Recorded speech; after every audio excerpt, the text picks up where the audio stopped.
아니요. 8장 12절에서 20절까지입니다. 8장 12절에서 20절까지입니다.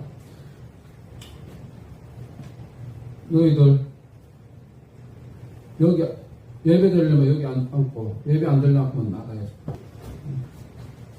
똑바로 앉아. 뒤에 앉아.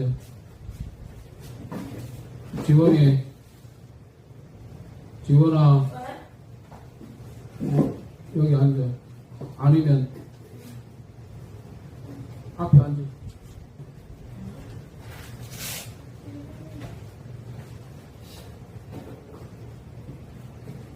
도저히 듣기 힘들면 조용히 나가.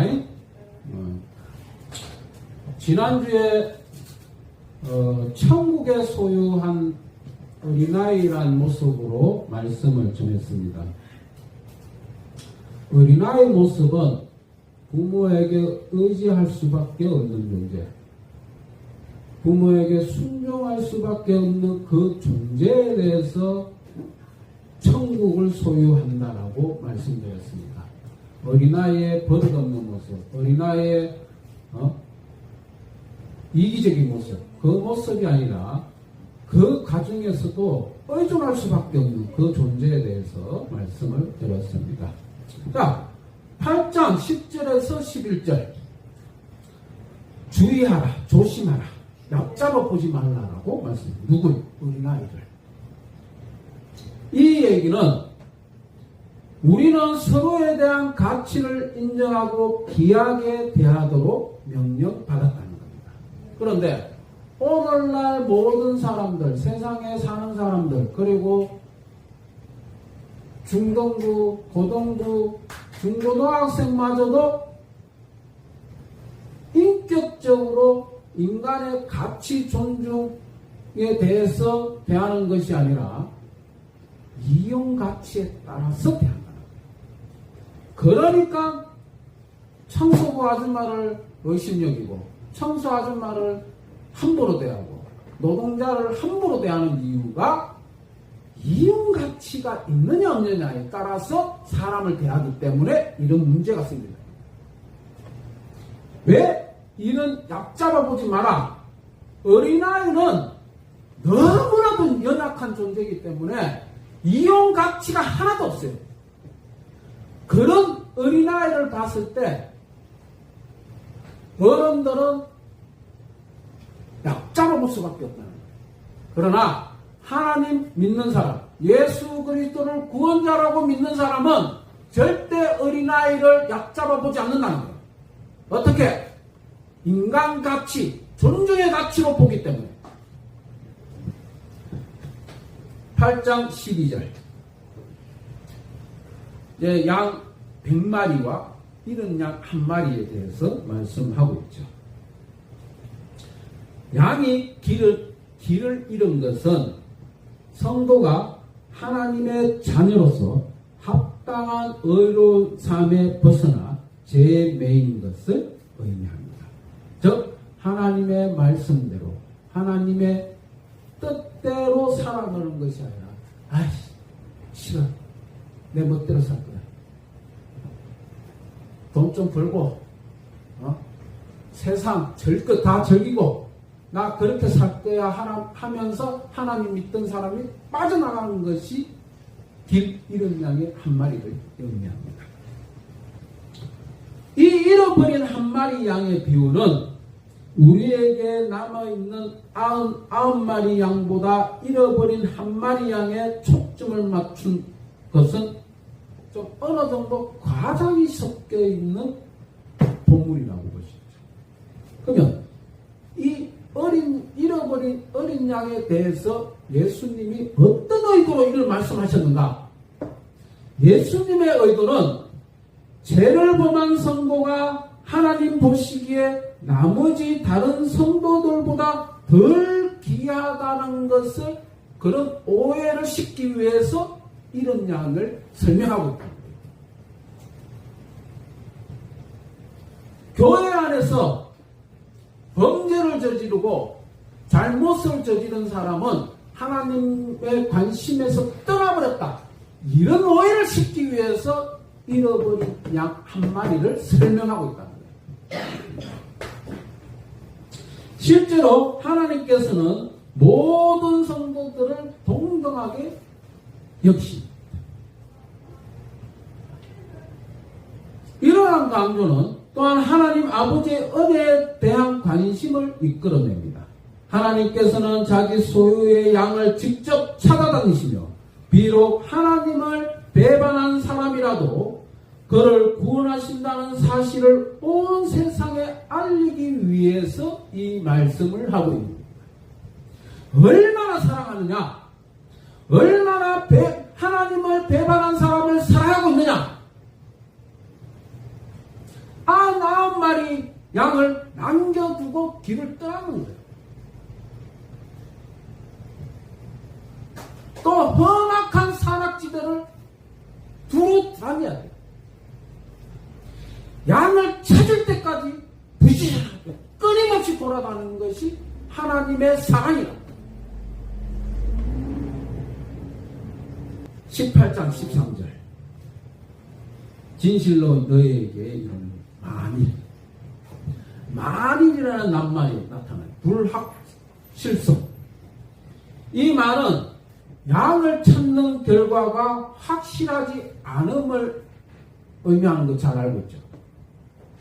만일 찾음이라고 한 것은 어떤 길 잃은 양은 다시 의의 길로 동료들 사이로 돌아오기를 한다는 거예요.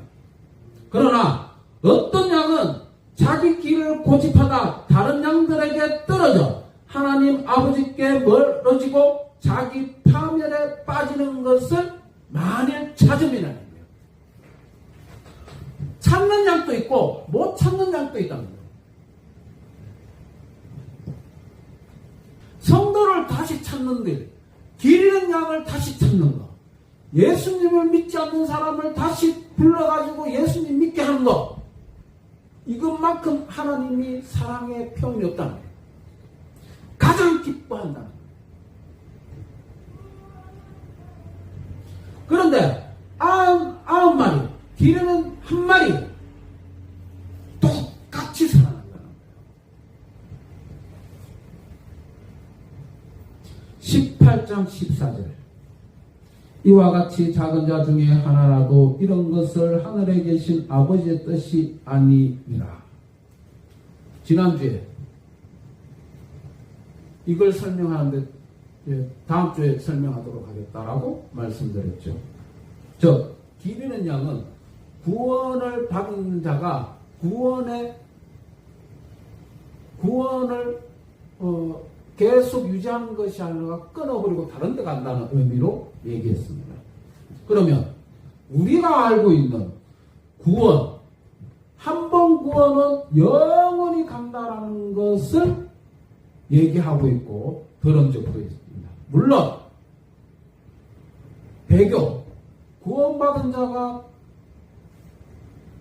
구원으로부터 떨어져가는 배교로 있다라고 얘기하지만 우리의 신앙생활을 볼 때 대체적으로 설명하는 것이 한 번 구원은 영원히 간다라고 배웠어요. 그러면 오늘 길 잃은 양은 이게 모순이지 않느냐라고 설명할 수 있죠. 그런데 하나님의 뜻 두 가지가 있습니다.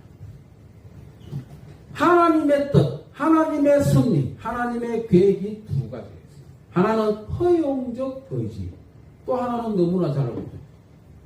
주권적 의지, 절대 주권의 하나님의 의지, 또 한 가지 허용적 의지, 이 두 가지가 구분됩니다. 길을 잃었다가 다시 돌아온 성도는 하나님의 주권적 의지와 허용적 의지를 모두 성취한 것입니다.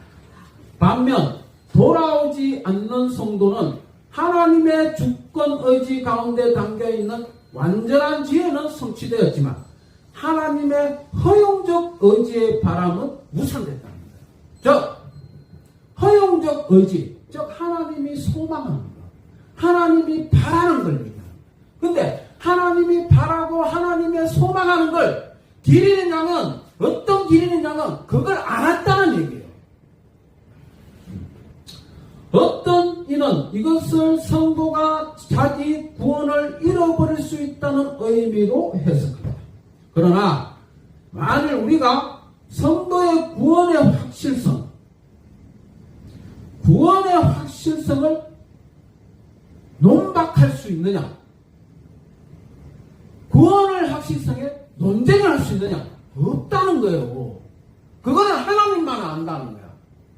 구원의 확실성, 지원의 구원의 확실성은 내가 알 수가 없다는 거야. 목사가 알 수가 없는 거야. 누구도 제3자도 알 수 없다는 거야. 오직 하나님만 알아. 그런 뜻에서 멸망, 길을 잃은 성도가 이 땅에서 자신의 육체의 삶을 마치는 것으로 의미하는 거예요. 즉 하나님의 절대적 주권과 허용적 의지에서 이루어져야 되는데 허용적 의지에서 야 나는 하나님 바람에 안 내. 그리고 영원히 떠나버렸다는 거예요. 그 떠나버리 언제냐? 인생 죽음을 얘기하는 거예요. 하나님의 말씀에 잠깐 맛을 보고 떠난 사람들 천지백갈입니다. 그들은 평생을 그렇게 살다가 죽을 때도 그렇게 죽는 거예요. 그걸 얘기하는 거예요.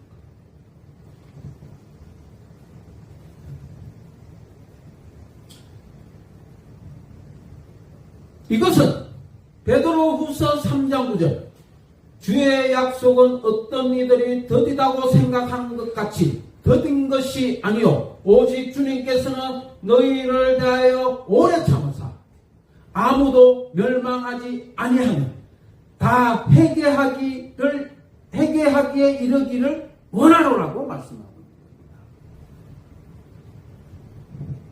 끝까지 오래 참고 기다리겠다는 것을 하나님의 마음이다.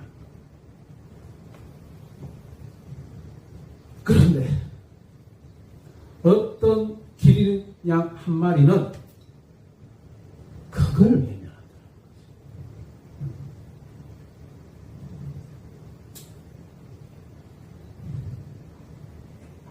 여기 오는 주일학교 애들 현서야 목사님 말씀이 조금 이해가 되나?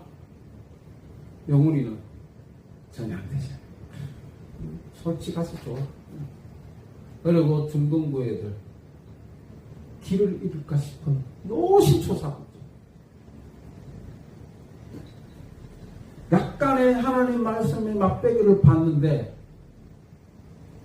그걸 챙겨두고 또 나쁜 짓 하고 오만지 돌아다니는 그 모습을 볼 때가 한두 번이 아니에요. 그리고 또 와가 성경 공부하고 길 잃을까 싶어서 노심초사 기도하고 있는 모습. 그것이 하나님 마음이다. 그 하나님 마음으로 목사는 그렇게 목회를 해야 돼요. 현서가 계속 떠들고 어른의 말을 안 들을 때 목사님은 너에게 끊임없이 꾸중을 한단 말이에요. 뭐라 그러고 그러면 안 된다고. 왜? 하나님은 그걸 원하지 않기 때문에. 18장 15절 형제가 죄를 범하거든 즉 형제가 죄를 범하거든 교회에서 어떻게 해야 되는 것을 설명하고 있습니다. 즉 교회 권징에 대해서 말씀하고 있습니다. 교회 권징이란 교회의 순결성과 교회의 질서를 유지하기 위해서 권명과 책망과 징계하는 것이 교회